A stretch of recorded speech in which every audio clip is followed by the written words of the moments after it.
अस्सलाम वालेकुम students, my name is Qasim Ali, lecturer of physics. बेटा हमने अपनी सेकेंड ईयर फिज़िक्स का चैप्टर नंबर 20 उसका स्टार्ट लिया हुआ था, जिसका नाम था अटामिक स्पेक्ट्रा। ठीक है, अटामिक स्पेक्ट्रा के हम डिफरेंट टॉपिक्स अपनी प्रीवियस वीडियो में डिस्कस करते आ रहे हैं। तो हमने जो अपनी लास्ट वीडियो जो हमने अपनी प्रीवियस वीडियो बनाई थी जिस टॉपिक के मतलब वो थी hydrogen, model of hydrogen atom के जो क्वांटाइज रेडी आई थे, ठीक है, उनके मतलब उधर हमने क्या क्या कैलकुलेशन की वो सारी उस वीडियो के अंदर मौजूद है। तो बेटा अब उसी को फर्दर आगे मूव करते हुए हमने अपनी इस वाली वीडियो में क्या मालूम करना है कि हम क्या निकालेंगे, energy of electron revolving in nth orbit of hydrogen atom. ठीक है, कि हमने इलेक्ट्रॉन की एनर्जी को कैलकुलेट करना है, फाइंड आउट करना है कौन से इलेक्ट्रॉन की वो इलेक्ट्रॉन जो हाइड्रोजन के nth ऑर्बिट में मूव कर रहा है, ठीक है, उसकी हम एनर्जी कैलकुलेट करेंगे अपनी इस वाली वीडियो में।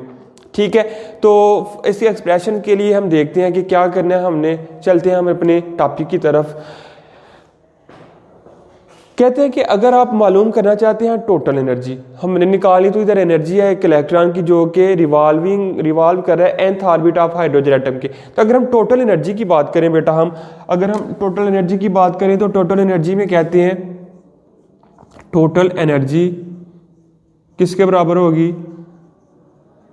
अब आपके पास सपोज दो एनर्जीज आ रही हैं, ठीक है, सपोज एक आपके पास जो इलेक्ट्रॉन है वो रिवॉल्व कर रहा है, यानी कि मूवमेंट में है, मोशन में है। तो हमें पता है जो मोशन की वजह से जो एनर्जी होती है उसको हम कहते हैं काइनेटिक एनर्जी। काइनेटिक एनर्जी हमारे पास होगी। फिर आपके पास एक दूसरी एनर्जी आ जाएगी। दूसरी एनर्जी क्या करती है, उसको जो वर्क डन उसके ऊपर हो रहा था, ठीक है, इलेक्ट्रॉन के ऊपर जो वर्क डन हो रहा है उसको डिस्प्लेस करवाती है। ठीक है, डिस्प्लेस द वर्क डन, ठीक है। उसके लिए जो हमारे पास एनर्जी आती है वो एनर्जी आपके पास आ जाती है पोटेंशियल एनर्जी, यानी कि अब हमारे पास जो टोटल एनर्जी होगी sum of kinetic energy and potential energy, ठीक है, ये आपके पास टोटल एनर्जी के बराबर आ जाएगा। अगर हम देखें इधर तो कहते हैं ई एन, टोटल एनर्जी को हम रिप्रेजेंट कर रहे हैं ई एन के साथ। ई एन बराबर होगा आपके पास kinetic energy plus potential energy को आप P से भी रिप्रेजेंट, PE से भी रिप्रेजेंट करते हैं या U से भी रिप्रेजेंट करते हैं। आप दोनों में से कोई सा भी लिख लें तो आपके पास ये क्या आ जाएगी, पोटेंशियल एनर्जी। ठीक है, तो हमने पहले क्या करना है, सेपरेटली काइनेटिक एनर्जी निकालेंगे, सेपरेटली हम फिर पोटेंशियल एनर्जी निकाल के और बाद में इस फार्मूले के अंदर पुट करेंगे। ठीक है, तो स्टूडेंट पहले निकालते हैं काइनेटिक एनर्जी। ठीक है, जो आपके पास काइनेटिक एनर्जी आएगी वो कैसे आएगी देख लेते हैं। काइनेटिक एनर्जी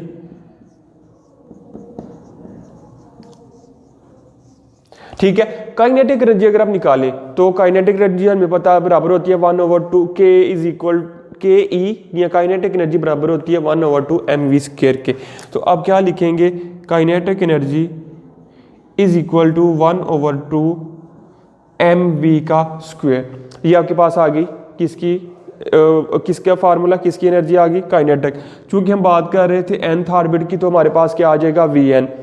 अब स्टूडेंट आपने क्या करना है, हमने Vn का फार्मूला निकाला था इक्वेशन अपनी प्रीवियस टॉपिक में। ठीक है, Vn का जो फार्मूला हमारे पास आ रहा था, Vn बराबर था mVn, बराबर आ रहा था आपके पास mVn का स्क्वायर, वो बराबर आ रहा था आपके पास KE का स्क्वायर डिवाइडेड बाय R का Rn।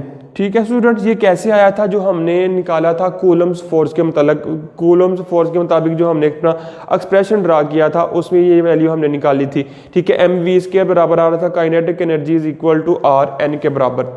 तो अब आपने क्या करना है, इस Rn को, ठीक है, इन दोनों को रिप्लेस कर देना है। ठीक है, वैल्यूज को mvn की जगह आपने ये वैल्यू पुट कर देनी है।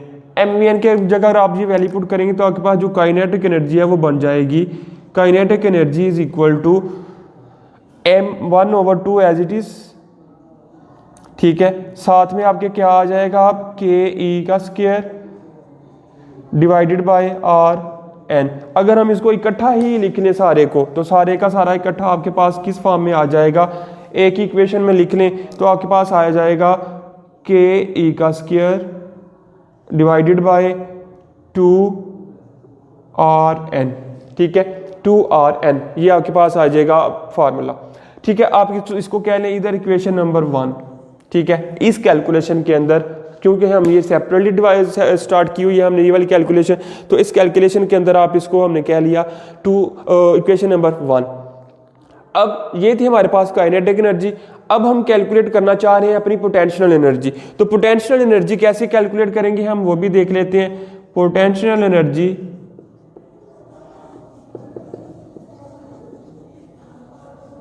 ठीक है स्टूडेंट, पोटेंशियल एनर्जी हम निकालते हैं अभी।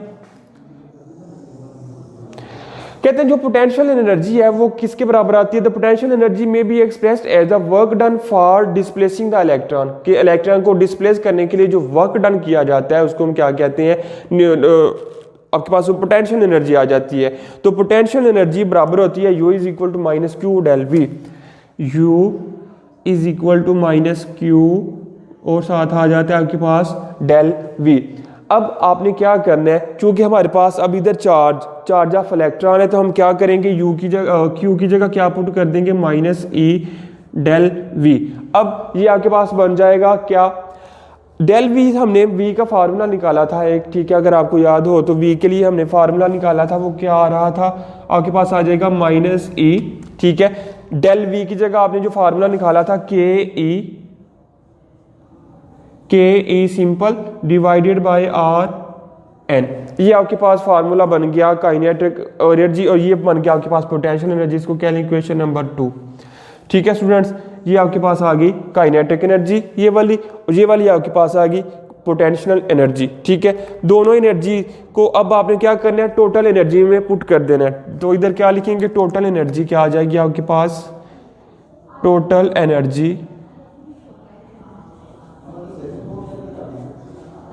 Okay student. तो टोटल एनर्जी आपके पास आएगी En, हम उसको रिप्रेजेंट करते हैं ये सारी चीज, is equal to kinetic energy plus potential energy. Kinetic energy plus potential energy आपके पास किसके बराबर होती है, टोटल एनर्जी के। तो काइनेटिक एनर्जी आपके पास आई थी, सिंपल वैल्यूज को पुट करना है आपने, के ई का square divided bye 2r n, plus potential energy आपके पास आ गई थी माइनस ई के E divided by R N, ठीक है। ये आपके पास दो इक्वेशंस आ गई थी, ठीक हो गया स्टूडेंट्स। अब इधर देखें ये माइनस भी आ रहा था साथ, ठीक है, तो हमने इधर माइनस भी लिख लिया। अब आप क्या करेंगे, ये देखिए अब ये प्लस माइनस क्या हो जाता है आपके पास, माइनस हो जाता है, ठीक है।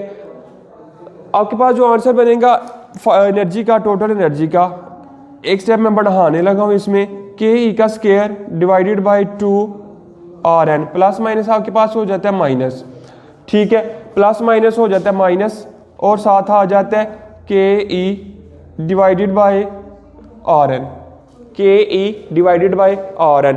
अब देखिए स्टूडेंट्स, आर एन के ई और के ई दोनों इक्वेशन में आपके पास आ रहा है, ठीक है। इधर भी सॉरी के ई का स्क्वायर आ रहा था जो मैं डालना भूल गया हूँ, के ई का स्क्वायर था, ठीक है। अब आपने क्या करना है, इधर से के ई को आपने ले लेना है कॉमन, ठीक है। अगर आप के ई को कॉमन लेंगे तो आपके पास क्या आ जाएगा, K E square divided by R N, ये दोनों इक्वेशन में से कॉमन आ गया। बाकी आपके पास क्या बच जाएगा, आपके पास बचेगा इधर से तो बच जाएगा 2, ठीक है। इधर से आपके पास क्या बच रहा है, आपके पास 1/2 बच जाएगा, ठीक है। इधर से माइनस आपके पास आ जाएगा 1, ठीक है। इधर से आपके पास आ जाएगा माइनस का 1। तो अब कैलकुलेशन करें आप, तो आपके पास क्या आएगा, K E square divided by R N का स्क्वायर। अब अगर इधर आपने क्या एलसीएम ले तो आपके पास आंसर आएगा -1 - 2 डिवाइडेड बाय 2, ठीक हो गया स्टूडेंट।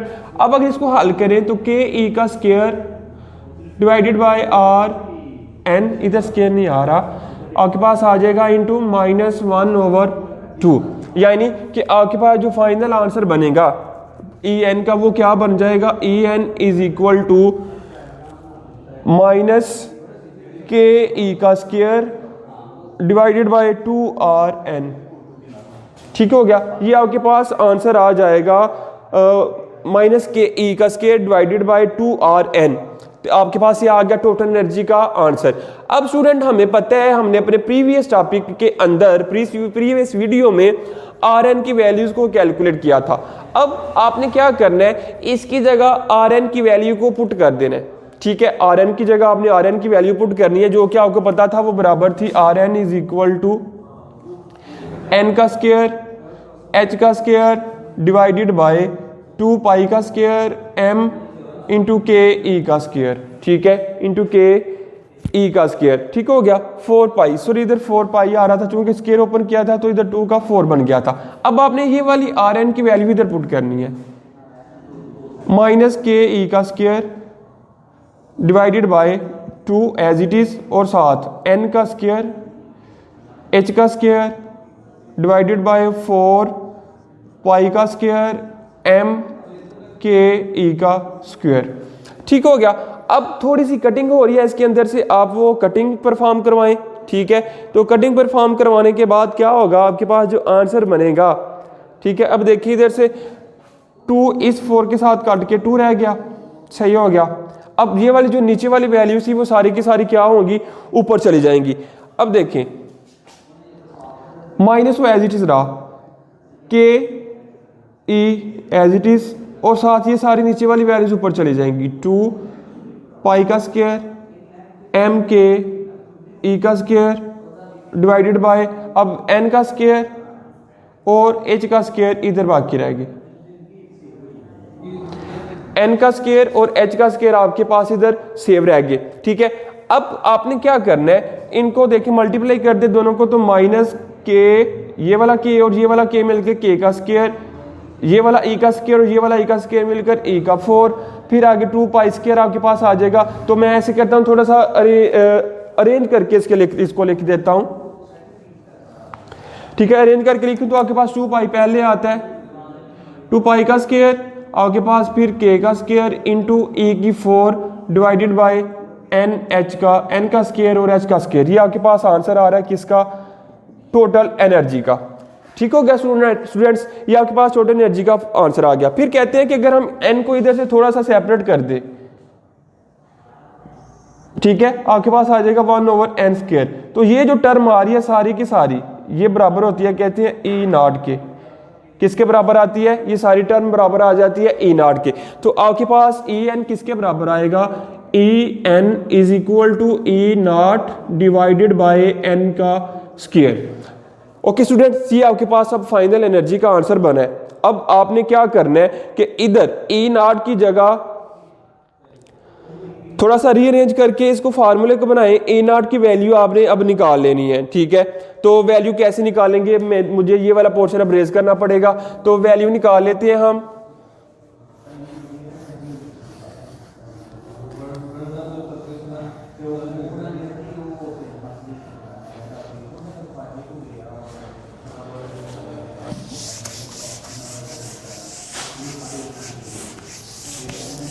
ओके स्टूडेंट्स, तो देखते हैं मूव कहती है ई एन जो बराबर आपके पास आ रहा था ई नॉट एन स्क्वायर के। अब आपके पास जो ई नॉट आएगा, ई नॉट बराबर होगा आपके स्टूडेंट्स, वो बराबर होगा 2 पाई स्क्वायर, 2 पाई का स्क्वायर, ठीक है, फिर के का स्क्वायर एम ई की 4 डिवाइडेड बाय आपके पास आ जाएगा एच का स्क्वायर। तो ये सारा किसके बराबर आता है, कांस्टेंट। ठीक है, ये सारी चीज किसके बराबर है, कांस्टेंट के बराबर है। तो आपने क्या करना है, चूंकि ये सारे कांस्टेंट है, एन तो हमने सेपरेट कर लिया ना, तो ये सारे देखें पाई के एम ई एच, ये सारे के सारे क्या चीजें आ रही है, कांस्टेंट आ रही है। जैसा कि हमने अपनी प्रीवियस वीडियो में हमने वैल्यूज बनाई थी कांस्टेंट की सारी वैल्यूज निकाल कर। अब इधर भी हमें क्या करना पड़ेगा कि इन सारे के सारे की वैल्यूज को हमने निकालना पड़ेगा, वैल्यूज पुट करनी पड़ेगी सारे कांस्टेंट की, और फिर हमें एक न्यू वैल्यू निकालनी पड़ेगी जो कि आपके पास आएगी मैथमेटिकल आंसर आपके पास आ जाएगा। ठीक है, डिजिट्स की फॉर्म में आपके पास जो आंसर आएगा। अब देखते हैं कैसे करना है, सारे कांस्टेंट की वैल्यूज को दोबारा से जरा पुट करें इस फार्मूले के अंदर। तो अब देखें 2 एज इट इज, पाई की जगह 3.14 स्क्वायर, के की जगह, चूंकि के क्या था, एक कूलम का कांस्टेंट था, के की जगह आपके पास आता है 9 × 10 की पावर 9, 9 × 10 की पावर 9, और साथ मैस ऑफ इलेक्ट्रॉन क्या आ रहा था, मैस ऑफ इलेक्ट्रॉन आता है 9.1 × 10 की पावर -31, और चार्ज ऑफ इलेक्ट्रॉन इसका भी स्क्वायर, इसका भी स्क्वायर, इसका भी स्क्वायर, और चार्ज ऑफ इलेक्ट्रॉन होता है 1.6 इंटू 10 की पावर -19, इसकी पावर आ जाएगी 4। ओके स्टूडेंट, तो आपके पास जो नीचे आ रहा था प्लांक्स कांस्टेंट की वैल्यू क्या थी 6.63 इंटू 10 की पावर -34, इसका भी आपके पास आ जाएगा स्क्वायर। अब अगर इसको सारे को कैलकुलेट करें, ठीक है, सारी कैलकुलेशन के बाद जो आपके पास आंसर आएगा वो आंसर आएगा आपके पास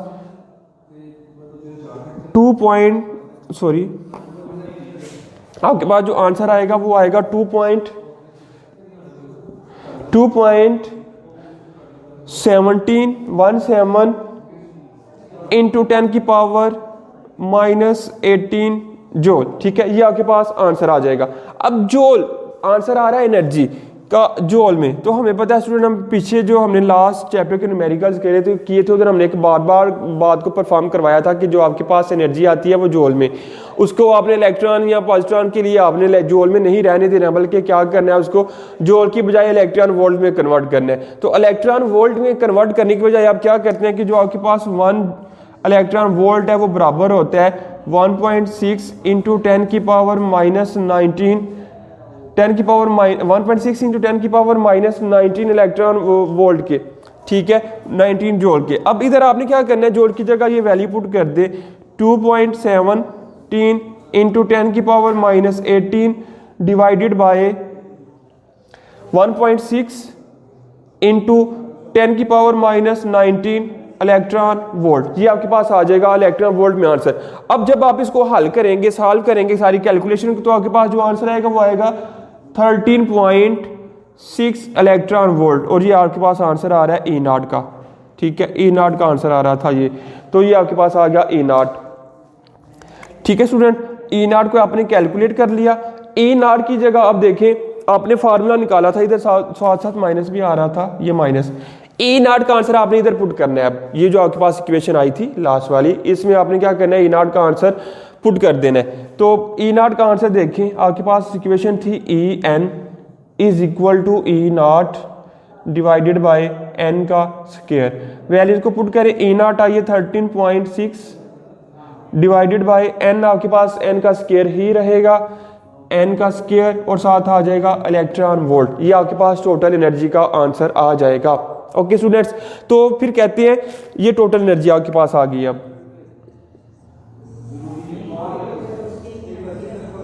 ठीक है, ये टोटल एनर्जी आपके पास आ गई। ठीक है, जो आपके पास आंसर आ रहा था। फिर कहते हैं कि अगर आपने डिफरेंट एनर्जी निकालनी हो क्वांटम नंबर n1 2 3 4 के लिए, तो एनर्जी लेवल्स वो आपके पास आते हैं जो पहले जिस तरह हमने पीछे पढ़ा था डिफरेंट रेडियाई के लिए, इसी तरह अब इधर भी हम कहते हैं कि पहले तो आपके पास होता है E naught is equal to minus E naught, पहली बात ये आपके पास आ जाती है। फिर माइनस ई नॉट की 4 minus E nought divided by 4, एक ये आंसर आ जाता है। फिर minus E not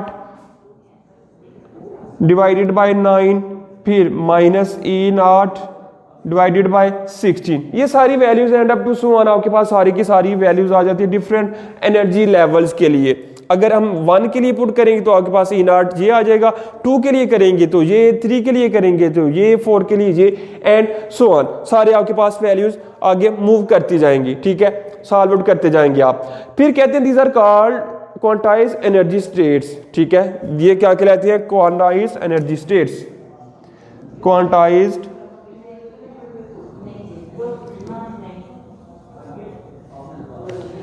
quantized energy states. ठीक है, ये क्या कहलाती हैं, क्वांटाइज्ड एनर्जी स्टेट्स। अब कहते हैं जो स्टेट, अगर हम डिफरेंट किस्म की जो हमारे पास स्टेट्स होती हैं, अगर हम उनको देख लें, एक तो ग्राउंड स्टेट होती है, एक इमिटेड स्टेट होती है, एक्साइटेड स्टेट। अगर हम उनको देखें तो आपके पास क्या आता है, ग्राउंड स्टेट और एक्साइटेड स्टेट में क्या फर्क है।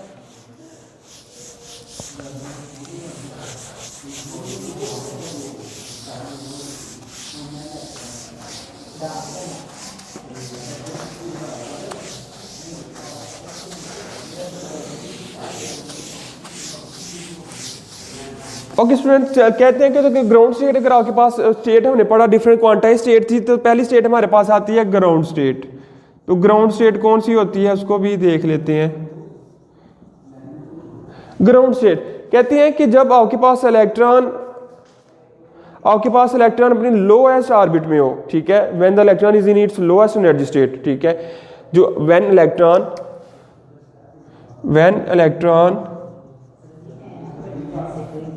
Is in it's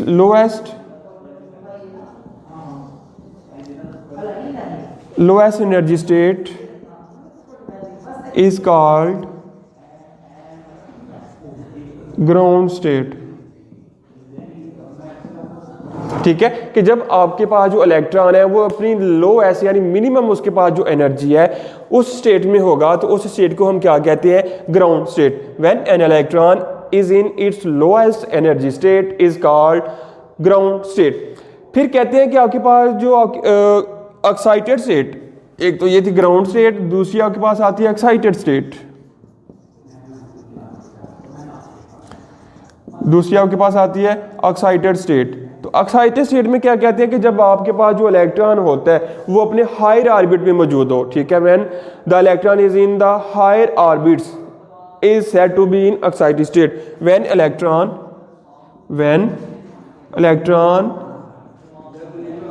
is in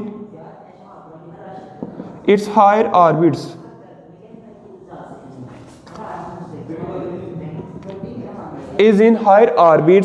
is called excited state। ठीक है, ये कौन सी स्टेट कहलाएगी, एक्साइटेड स्टेट। कि जब एक ग्राउंड स्टेट और दूसरा एक्साइटेड स्टेट। जी एमसीक्यूज के हवाले से भी पूछा जा सकता है, शॉर्ट क्वेश्चन भी आ सकता है कि what is difference between ground state and excited state. तो आपने क्या कहना है कि जब आपके पास इलेक्ट्रॉन अपनी लोएस्ट एनर्जी स्टेट पर हो तो उसको ग्राउंड स्टेट कहते हैं, कि जब आपके पास जो इलेक्ट्रॉन होता है वो अपने हायर ऑर्बिट्स में मौजूद हो तो उसको हम कहते हैं एक्साइटेड स्टेट। इसके बाद कहते हैं एक्साइटेशन पोटेंशियल। ठीक है, एक्साइटेशन पोटेंशियल क्या होता है उसको भी देख लेते हैं। एक्साइटेशन पोटेंशियल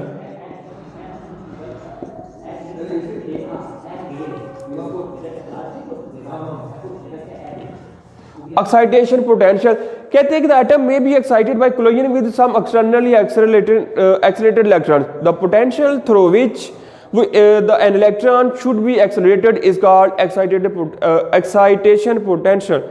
ठीक है, the potential through which, definition लिखी रहती है, the potential through which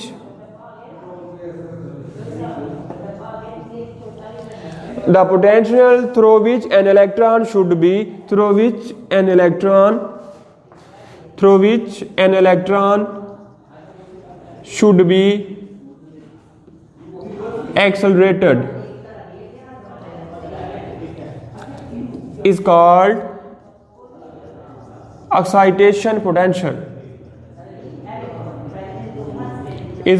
excitation potential.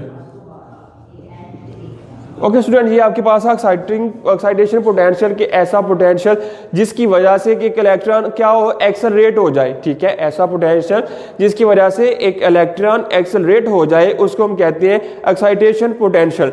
फिर दूसरी एक स्टेज आती है आयोनाइज्ड स्टेट। पहली थी इसकी ग्राउंड स्टेट, दूसरी एक्साइटेड स्टेट, फिर तीसरी आ गई अब आपके पास आयोनाइज्ड स्टेट। ठीक है, आयोनाइज्ड स्टेट में क्या होता है उसको भी देख लेते हैं। Ionised state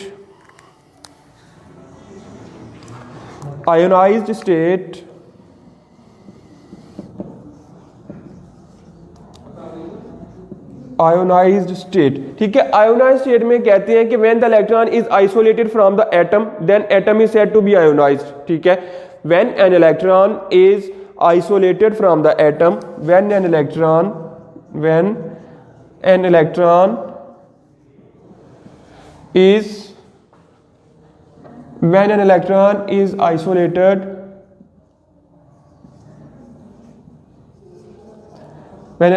is isolated from an atom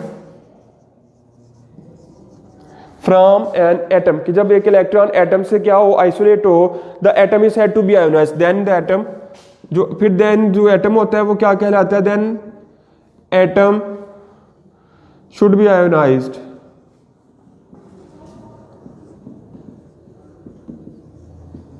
ठीक है। और आयोनाइज स्टेट को हम रिप्रेजेंट किसके साथ करते हैं, इन्फिनिटी, दैट इज वो बराबर होता है ई इन्फिनिटी इज इक्वल टू 0। ठीक है, ये आपके पास आ जाती है आयोनाइज स्टेट के जब आपके पास एक इलेक्ट्रॉन हो वो एटम की वजह से क्या हो, आयोनाइज्ड हो, आइसोलेट हो।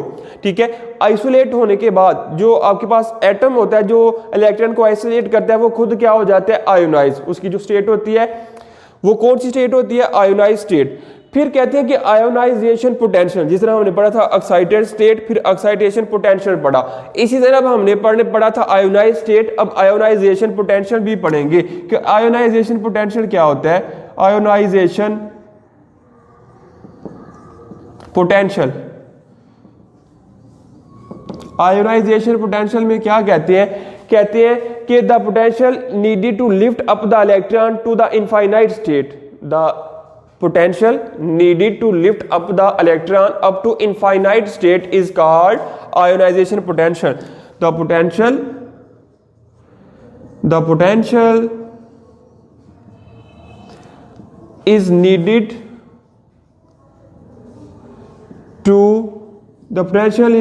to lift up the electron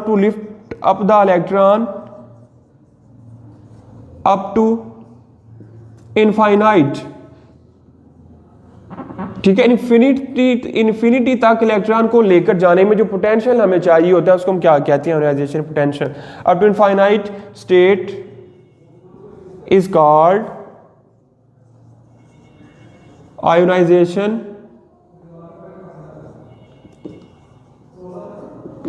ionisation potential. अगर स्टूडेंट्स ये था हमारे पास आयोनाइजेशन पोटेंशियल। तो आयोनाइजेशन पोटेंशियल कहते हैं कि जब आपने इलेक्ट्रॉन को अपनी अप टू हायर ऑर्बिट्स में लेकर जाना हो, ठीक है, इनफाइनाइट स्टेट पर लेकर जाना हो, तो इनफाइनाइट ऑर्बिट में लेकर जाना हो तो उसको लेकर जाने वाला जो पोटेंशियल होता है उसको हम कहते हैं आयोनाइजेशन पोटेंशियल। बेटा हम मैथमेटिकल कैलकुलेशन के बाद यानी कि टोटल एनर्जी को कैलकुलेट करने के बाद हमने जो इधर अपना टॉपिक पढ़ा वो टॉपिक हमने स्टार्ट किया था ग्राउंड स्टेट से।